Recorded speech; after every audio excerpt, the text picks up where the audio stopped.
Where did Sara Duterte's 612 million pesos in confidential funds go? The prosecution asks this question at the Vice President's impeachment trial.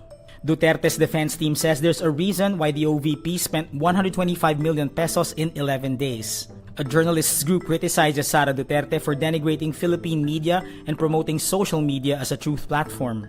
The Sandiganbayan denies the Ombudsman's request to drop former Public Works Chief Manuel Bonoan as Jinggoy Estrada's co-accused in a graft case. And the Energy Regulatory Commission allows Meralco to recover 8.7 billion pesos in uncollected costs, including 595 million pesos in system loss charges.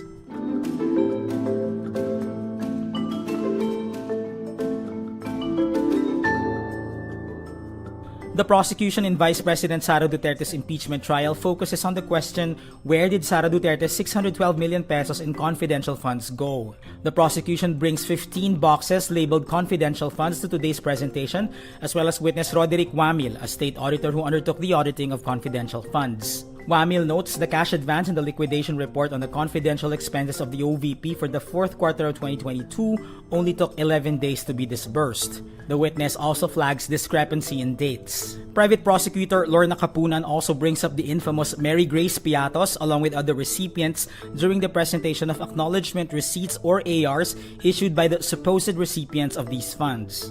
P-1-8-545 in the name of Andy C. Lim for 50,000 pesos. Andilim. Kanya ko pala hindi mabasa. Andilim. Para kay Andilim. The documents are among those flagged by the Commission on Audit for purportedly failing to comply with the requirements set under the Joint Circular governing the use of confidential funds. Vice President Sara Duterte's defense team reiterates there's an explanation for the 125 million peso funds of the Office of the Vice President flagged by the Commission on Audit. This during the 11th day of her impeachment trial on Monday, August 3, 2026. The defense also declines to stipulate acknowledgement receipts from December 21 to 31, 2022 that include 845 documents. Because sa atin, yung 11 days kasi, may mga explanation yan, may maaari tayong gawin na cross dyan. So, hindi pa muna tayo pumayag sa stipulation doon. POA says the defense has issues with these receipts. But as to the other documents, such as yung mga sinubmit sa COA, maliban lang sa acknowledgement receipts, of course, but yung pagdating dun sa mga, naging AOM or notice of suspension, I think those are official documents naman ng COA. The Senate impeachment trial is in the middle of the prosecution's presentation of evidence against Duterte's alleged confidential funds misuse. The National Union of Journalists of the Philippines criticizes Vice President Sara Duterte over remarks denigrating Philippine news organizations and promoting social media as a truth platform. Duterte claims media in the Philippines fails to meet international standards. Duterte also accuses newsrooms of worshipping money and praises social media as an alternative platform to help people see the truth. NUJP says that by belittling the media, Duterte is borrowing from the dictator's playbook, quote, controlling information and demonizing the independent press and weaponizing social media for her propaganda. The union notes, far from being subpar from global standards, Philippine journalists have received awards for their work and have been recognized by the international community. The NUJP also points out social media, far from being a platform for truth, rewards disinformation with lies spreading faster than truth. It adds, if only Sara paid more attention to standards of governance and leadership instead of scapegoating the media, she would have avoided the predicament she is now facing before the Senate impeachment court.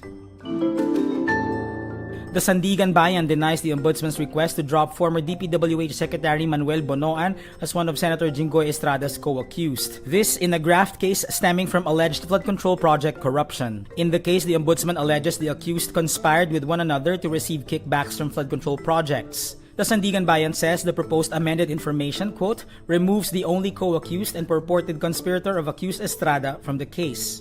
The graft court, in denying the Ombudsman's request, explains dropping Bonoan modifies the theory of criminal liability from conspiracy to individual liability.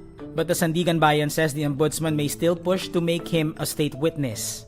In May, the Ombudsman charged Estrada, Bonoan, and DPWH National Capital Region officials with plunder and graft over an alleged kickback scheme in the Public Works Department. The Energy Regulatory Commission allows Meralco to recover 8.7 billion pesos in previously uncollected pass-through costs over 3 years. The amount includes 595 million pesos in system loss charges. This despite President Ferdinand Marcos Jr.'s call during his State of the Nation address to remove the system loss charges from consumers' electricity bills. The ERC authorizes the collection of 7.3 billion pesos in generation costs, almost 616 million pesos in transmission costs, nearly 596 million pesos in system loss costs, and 228.88 million pesos in real property taxes. The 4 main under-recoveries will generally be collected over 36 months, beginning in the next billing cycle. Residential customers will pay a total adjustment of 0.0803 pesos per kilowatt hour, equivalent to about 16 pesos for a household consuming 200 kilowatt hours. The final amount may be higher or lower depending on the customer's location and other bill adjustments. The decision follows a separate ERC order requiring Meralco to refund 9.51 billion pesos in excess distribution rate collections over 6 months. Comparing the two orders leaves customers with an aggregate net refund of about 798 million pesos, but customers should not expect a single net refund entry. And that's today's wrap. I'm JC Gutinga. Thank you for watching. Click the link below for the full story. For more updates, download the Rappler app.